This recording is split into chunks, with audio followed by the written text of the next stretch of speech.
ঘুরতে আসছি।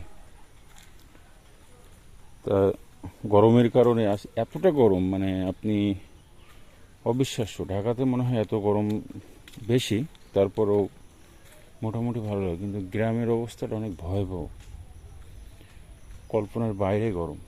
যেমন রোদ তেমন গরম। দুপুরের টাইম অনেক বেশি গরম, তাই একটু জঙ্গল হাঁটতেছে। আমি আসছি আমার নানুর বাসায় ঘুরতে। আসলে আমার নানুদের এদিকে অনেক বেশি জঙ্গল, আর এসব জঙ্গলে হয়তো বা কী আছে বলতে পারি না, আপনারা গেস করতে পারেন।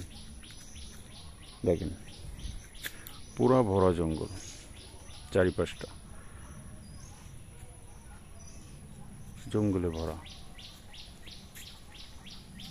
চাইলে এখানে মনে হয় ঠান্ডাও থাকতে পারে, আমাদের ভাইরাল কন্টেন্ট ঠান্ডা। আমার নানি বেছে নাই, আমার নানির কবরস্থান, কবর দেওয়া সম্ভবত এখানে।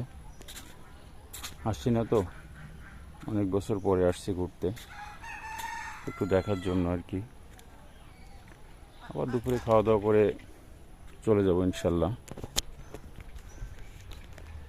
থাকবো না। দুপুরে খেয়ে রোদের টেম্পারেচার কমলে হয়তো বা চলে যাব। তো সবাই দোয়া করবেন যেন এদের আনন্দঘন মুহূর্ত কাটিয়ে সহি সালামতে আমরা বাড়িতে ফিরতে পারি। এবং ওই যে আমার ছেলেটা, আস্তে আস্তে পড়ে যাবা, স্লিপ আছে বাবা। এই যে আমার ছেলে, দেখেন কত দুষ্টু, সে অনেক হ্যাপি।